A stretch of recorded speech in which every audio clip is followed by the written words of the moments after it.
kami dari kelompok 1 ingin menjelaskan hasil diskusi kami mengenai ekonomi teknik berkelanjutan. Sebelumnya, izinkan kami perkenalkan diri. Saya Sela Simaninguruk dengan NIM 23040709. Aku Finida Sindana Surmin dengan NIM 23040740. Aku Endang Sagala dengan NIM 23040713. Aku Stefani Luman Tungkuk dengan NIM 23040709. Selamat menyaksikan. Yang pertama, kita membahas pendahuluan. Pembuangan air limbah domestik ataupun industri tanpa melalui proses pengolahan yang memadai akan menjadi permasalahan besar dalam pengelolaan lingkungan di Indonesia. Pertumbuhan penduduk yang pesat, urbanisasi, serta meningkatnya aktivitas rumah tangga dan industri akan menyebabkan beban pencemaran air akan meningkat secara signifikan. Akibatnya, kualitas badan air seperti sungai, danau, dan saluran pembuangan akan terus menurun karena tingginya kadar parameter pencemar seperti BOD, COD, PSS, serta keberadaan mikroorganisme patogen.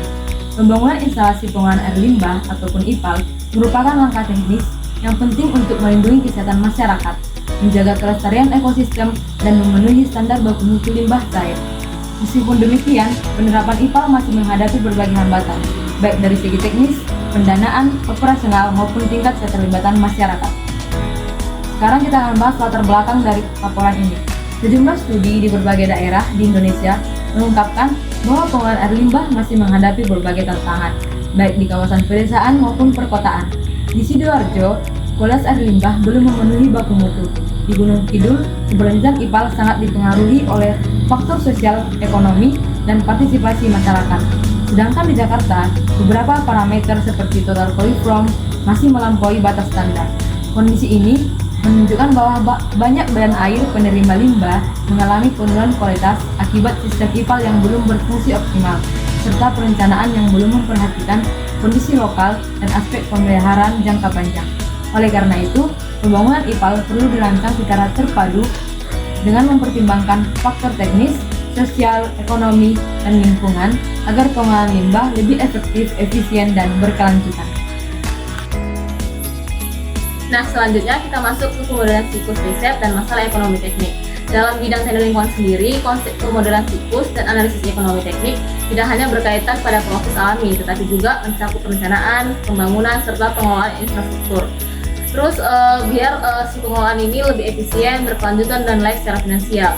Nah, kedua konsep ini tuh saling berhubungan karena setiap proyek lingkungan seperti pembangunan IPAL, sistem pengolahan sampah, penyidikan air bersih, maupun pengolahan limbah selalu melalui tahap siklus hidup proyek yang membutuhkan kajian ekonomi teknik untuk menilai kelayakan dan keberlanjutan suatu proyek. Nah, dalam konteks ini istilah siklus itu bukan mengacu pada siklus hidup proyek, infrastruktur, bukan pada siklus alam seperti siklus air. Model ini juga menggambarkan tahapan proyek sejak perencanaan awal hingga akhir masa operasional, termasuk proses pemeliharaan dan penggantian komponen. Nah, teman-teman, ada beberapa tahapan dalam pemodelan siklus riset.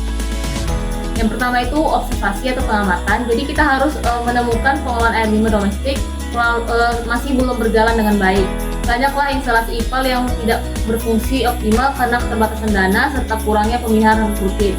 Terus yang kedua itu question atau biasa kita sebut dengan rumusan masalah. Nah, dari sini kita lihat apakah pembangunan IPAL itu komunal layak dilakukan secara ekonomi jika dianalisis menggunakan metode payback period, IRR, present worth atau annual worth, dengan mempertimbangkan pengaruh inflasinya. Terus yang ketiga adalah hipotesis atau yang kita kenal dengan dugaan awal. Nah, yang dalam merancang IPAL itu sistem efisiensi energi dan jadwal perawatan yang baik akan menghasilkan tingkat pengembalian IRR lebih tinggi daripada MARR, serta waktu balik modalnya tuh lebih cepat dan kurang dalam 5 tahun, teman-teman. Selanjutnya tuh ada investigasi atau pengumpulan dan analisis data. Nah, dalam analisis data dilakukan menggunakan beberapa pendekatan siklus proyek yang meliputi beberapa tahap. Yang pertama itu ada perencanaan dan studi kelayakan untuk menentukan kebutuhan kapasitas, kualitas limbah, dan biaya awal pembangunan. Yang kedua itu ada desain dan pembiayaan. Dalam hal ini kita memilih sistem pengolahan yang lebih hemat energi dan menghitunglah total investasi kita. Terus yang selanjutnya ada konstruksi dan implementasi untuk membangun unit IPAL seperti tangki, sedimen, dan reaktor biologisnya. Selanjutnya ada operasi dan pemeliharaan untuk memperkirakan biaya operasionalnya, listriknya, bahan kimianya, serta segala komponen dalam setiap 5 tahun.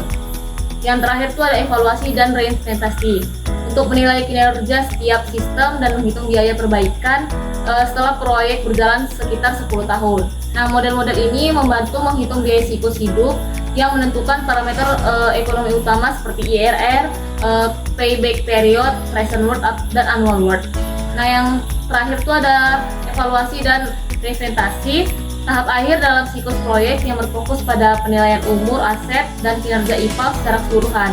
Nah, hasil evaluasinya itu ditentukan apakah diperlukan peremajaan atau peningkatan kapasitas atau penggantian peralatan agar sistem tetap berfungsi dengan baik dan berkelanjutan di masa depan. Nah, selanjutnya kita akan membahas mengenai analisis inflasi, IRR, payback, dan AW atau PW. Nah, pertama kita akan membahas mengenai analisis inflasi. Analisis inflasi memiliki rumus CT sama dengan C0 dikali 1 plus I dipangkatin T. Dengan keterangan C itu merupakan nilai biaya pada tahun per T, C0 itu merupakan biaya pada tahun dasar, dan itu merupakan tingkat inflasi tahunan.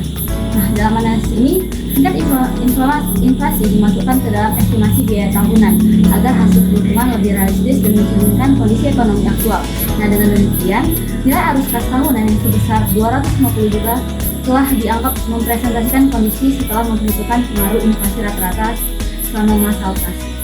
Yang kedua, kita akan membahas mengenai payback period. Payback period atau PPP menunjukkan jangka waktu yang diperlukan agar investasi awal dapat tertutup oleh arus kas bersih tahunan, yang mana perhitungannya menggunakan rumus PP sama dengan I0 per C. Dengan kita ketahui kalau I-nya itu sama dengan 1 miliar, dengan C-nya itu 250 juta rupiah. Kita bagi, hasilnya itu 4. Nah, di sini kita bisa lihat kalau misalnya proyek IPAL akan mencapai titik impas atau break even point pada tahun keempat dan mulai menghasilkan keuntungan setelah periode tersebut. Yang ketiga, kita akan membahas mengenai internal rate of return atau IRR.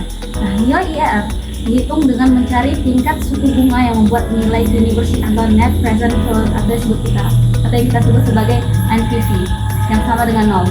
Sesuai dengan rumusnya yaitu 0 sama dengan negatif I0 ditambah C per 1 per IRR dipangkatin T. Kalau misalnya kita substitusi hasilnya itu sama dengan 0 sama dengan negatif 1 miliar ditambah 250 juta dikali dalam kurung 1 kurang dalam kurung 1 tambah IRR dipangkatin negatif 10 per IRR. Nah, melalui pendekatan iteratif ini diperoleh hasil dari IRR itu sebesar 12%. Nah, karena nilai dari IRR-nya 12% lebih besar dibandingkan MARR atau minimum attractive rate of return itu yang sebesar 10%, maka proyek IPAL ini dinyatakan layak secara ekonomi. Sebab tingkat pengembalian internal melebihi tingkat pengembalian minimum yang diharapkan oleh investor. Nah, selanjutnya itu kita akan membahas tentang present worth atau PW dan annual worth atau AW. Nah, mengapa sih kita perlu menganalisisnya? Nah, tujuannya itu adalah untuk mengetahui nilai bersih suatu proyek. Cara pembentukannya dengan rumus min I0 ditambah C dikali 1 dikurang dalam kurung 1 ditambah I dipangkat min N dibagi dengan I, dimana I itu adalah 10% dimana merupakan tingkat diskon dan N itu adalah 10 tahun. Nah, yang diketahui tadi kita masukkan ke dalam rumus PW sama dengan minus 1 miliar ditambah 250 juta dikali 1 dikurang dalam kurung 1 ditambah 0,10 dipangkat dengan minus 10 dibagi 0,10. Hasilnya itu adalah plus 536 juta 150. Namun berdasarkan perhitungan lengkap yang memperhitungkan biaya operasi dan inflasi, diperoleh PW-nya itu sebesar sekitar 88 juta dan LW-nya itu sekitar 20 juta per tahun. Nah, yang terakhir, kesimpulan dari kami melalui pemodelan siklus riset dan analisa ekonomi teknik dapat disimpulkan bahwa proyek pembangunan IPAL merupakan investasi lingkungan yang layak secara ekonomi, efisien dalam jangka panjang dan berkontribusi terhadap keberlanjutan lingkungan. Hasil analisis menunjukkan bahwa IPAL tidak hanya menjadi solusi teknik untuk mengurangi pencemaran air, tapi juga investasi yang memberikan nilai ekonomis positif bagi masyarakat dan pemerintahan daerah. Nah, dari penjelasan kami yang sebelumnya, kami ada 2 pertanyaan nih untuk teman-teman yang kami sediakan di deskripsi video ini. Jadi untuk teman-teman yang tahu jawabannya, bisa jawab di kolom komentar ya. Sekian yang dapat kami sampaikan. Jangan lupa share, like, and comment. Terima kasih. Bye-bye.